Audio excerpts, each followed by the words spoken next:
Yeah, I am in the habit of getting into cars with strangers. It's ended well so far. Were you all strangers? No, I am. So the thing is, you never know what you're gonna find when you talk to people. Like I was hitchhiking in Texas one time because I got very sick at work and I couldn't get home any other way. And this old toothless fella came up and just he said, "I'll give you a ride if you let me touch your pretty face." And I said, "Okay." And I got home in one piece, a little grossed out, but what are you gonna do? All right. Did he touch your frizzy face? He did. Yeah, he did. It was very tender. It was he was about 65 and he had no teeth whatsoever and he had like a very badly infected eye. And I just figured, well, he probably hasn't been anywhere near a woman in a long time, and I can probably take him. So it was worth it. It was better than walking 10 miles. Now this I'm gonna read. There's a poem in this. Well, I haven't written. That's actually the first time I've told anybody about that. You see, like one of my favorite artists is a woman called Amanda Palmer, and she's a performer, singer, songwriter. And after the Daily Mail reviewed her concert, they actually focused more on her breast coming out of the costume. And she got up on stage and she was wearing a kimono, and she took off the kimono and performed that way. Said, "Well, write about this." And I kind of do that metaphorically. Matt's worried. Matt's worried. My husband is worried that one day everyone will see my breasts. They're very nice. Anyway, this poem is so you read a dog poem. I'll read a dog poem. This is called Rest, and it's about my mother's crippled Keeshond, which we rescued from a puppy mill. And he looked to be about 11 years old and then died of a brain tumor. He was wonderful. He was very intelligent. He was blind, and his hind legs didn't work ever, and he had 2 rows of teeth. You know, we called him Shark Rabbit. Rest. Trolling the supermarket with a wobble-wheeled cart, running nowhere, fast as you can on the treadmill's highest setting, anywhere really where thoughts can scatter, you are sifting through the rag and boneyard. Florid vegetation everywhere, the rapid-growing kind survives all killing. Doll's heads, ancient yellowed panties, the occasional cracked safe, rust leaking, interspersed among the twining roots. The water here is strong, high-scented, alive with life and calling out death. Pick a spot along the bank, clear a space among the greenish bones. This is the place where we all lie down. If a limping dog should join you there, gray-coated, blind, take him in your arms, hold him close while you can in this place of uncoupling. You are a regular visitor here. He's just passing through. Such need your comfort. Across the river, the fields are more vivid than you have ever seen, weedless. The trees are tall and golden air. Their breath is sweet and lingering. When he crosses the water you are still afraid to drink of, his limbs will strengthen, his eyes will gleam with their old forgotten joy. When the two of you part by your various paths, you will go rested, heavy with story and with filth on your clothes, ready for writing. He will shake the water off, his coat shining lupine and black with a richness he has never known. He will run, white teeth snapping at gilt notes he can finally catch.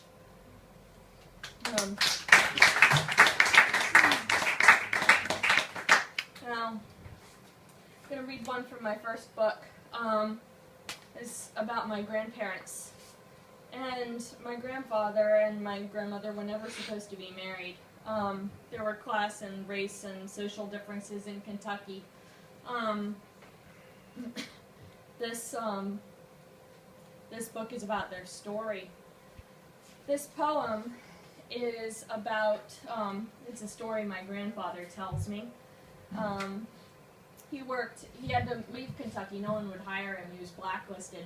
I should explain that my paternal great-grandfather owned all of the mines in Harlan, Kentucky. Disowned my grandmother. And my grandfather went from being a sheriff to being a jobless when they got married. And my Nana went from living in a mansion with 2 women whose job it was to get her dressed in the morning to living in a tar paper shack up in the mountains. They moved down to Florida and settled and got, success. And this is a story that my grandfather tells me about his work. The altar. This is a story my grandfather tells me. He worked many years in vocational rehabilitation, which was, I imagine, something like fishing for men or their fragments, casting out a strong line, a net into the depths of mental illness, drawing something up to breach the crest and bathe in the light, or flounder in air, drowning. This story is not about the drowned. He worked among broken minds, broken bodies, learning his own medicinal grace. One morning he found a man in his net, ready to clean or release, ready for judgment. He said to me, "The man was an idiot, dribbling, completely degenerate. I left him fiddling his fat fingers on my desk. I asked my supervisor why bring him to me. He understands nothing. What can I do for him? He's too dumb to be trained. I couldn't even teach him to lay down upholstery." When he gets to this part, my grandfather leans across the tabletop, grinning at me, black-gummed over his black twine-bound Bible, which smells of his sweat, inground from decades of long morning readings. He tells me more in Kentuckian basso. "Well, my boss finally talked me back into the office. I gave in and went. You know what I found? I know well by now. He knows I know. I tell him no, smiling. He laughs at me. Nana laughs with him, scrambling the grits in the never-cleaned pan. You never soap iron. It takes on the flavor of the years of your cooking, passes it on through butter and meat, a meal in endless reiteration. We never get tired of this morning telling. The idiot was drooling. It spilled down all over his chin, and he sucked it up liquid, like that, snorting pig-like, a sow that's turned up something real good. My grandfather takes a sip of paint-stripping coffee, but damn it, Bethany, he'd taken apart my radio and laid the parts out all across my desk. He was careful, but was I mad? Was I ever? It took a minute, but I remembered my business enough to hold it all in. I sat down in my chair and started talking to him. The fella ignored me. I might not have been there, but I was. And I'm telling you now this thing that I witnessed. The idiot put my radio back together in under 5 minutes. He fixed it better than it ever was or ever had been. Eventually, I got the story. His mother didn't want him, and she dropped him off on the doorsteps of the retardation center. The doctors brought him in, and since he was there and so young, no one ever bothered testing. People depend a lot on instinct in this sort of thing, even doctors, more than they admit. He grew up in that wasteland, and since he was smart, he took to acting like the people around him. He learned their behaviors, but he couldn't stop thinking. He was good at it, thinking. The whitecoats only figured him out when a night nurse caught him fixing the television, said it played better once he'd been at it than it ever had. So they brought him to me. We break for grace, a ritual that is the best kind of familiar. Nana serves herself last, takes less than any of us, is the last to sit down, the first to rise up. A real southern lady. We taste a bit. Salty pork, baked apples. I fiddle the grits round the plates untasted. He never did use words. I got him a job as an electrician, could never get him to talk, but you better believe he sung with his hands. A sigh over a plate this time, the Bible closed on the sideboard. Never forget, girl, in your life, the things that you can learn from an idiot. Don't call another man defective till you've tried to reach him from every side. This is how we start our mornings, in laughter, in light. This is the story my grandfather tells me. Now I'm telling you. Some things get better with the telling, like the flavor in an unsoaped pan.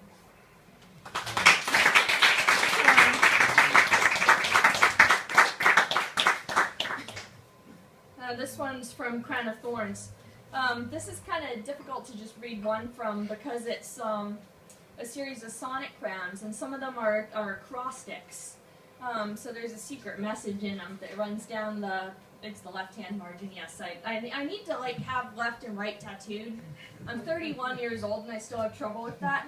And when they tell me, they say it's the left is the one that looks like an L. And I'm like, they both look like L's. They do.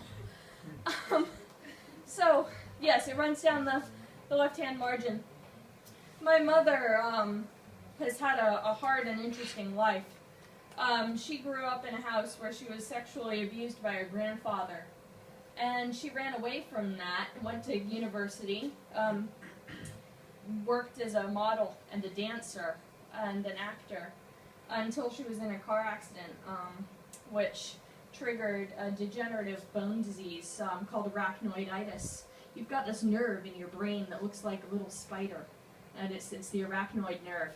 And if you have a genetic proclivity for it, and you're in a traumatic accident, your nerves can begin to dying from the extremities, and it's incredibly painful. She says it's like pins and needles turned up to 300. And it's cost her everything slowly, from her ability to walk, from her ability to act, from even beginning, her intellect is beginning to go. And that's horrible to watch, because she's not, my mother and I don't exactly get along, but it's hard to watch, Anyway, I'll read a couple about my mother, from the Sonic Crown. It's the title crown of Thorns. This is about my mother in university. You took your pleasures where you could, in bedrooms, on stages, mixing codeine with wine coolers at the after-show rap parties, where you joined the groups of modern dancers in Bacchic revelries, disguising the discomfort of the cast you wore after the accident in June, which split your spinal column and totaled your car.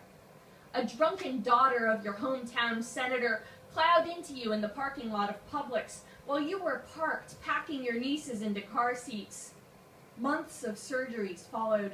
Your scripts rolled up while you recovered at home, and your parents plied you with promises that if you stayed, they would scrape the cat shit from the furniture and throw the broken bottles out. Summer, you dated John. Another sweet, toothed trap escaped. John's my father. My mom dumped him, then he dumped her in revenge, and then they got married. Yeah. My dad was a minister, now he's a psychologist. This is about my mother as she was the last time I saw her, and I got a warning, it's a little intense. A touch to calm you in the coming night, your nerves aflame, your brain cells burning. You do not know your husband by his hands, and yet he soothes, quiets your spirit. Your children are memories, going, fading, gone. Your wedding is a picture somewhere, shrouded in dust. Pain is your inheritance from Eve, your lifelong pithing, until you are a hollow reed for God to sing through. Your fevered mutters oracular, nearly speaking, words John bends and heeds to. A still small voice he never spreads. This death music is entirely for him, your valor for the world. Your raped father chose his death. You've endured. Though you are flesh, mud scraped over bones, you still live. Your husband smiles, wipes foam from your lips. There's hope, if not salvation, where life is found.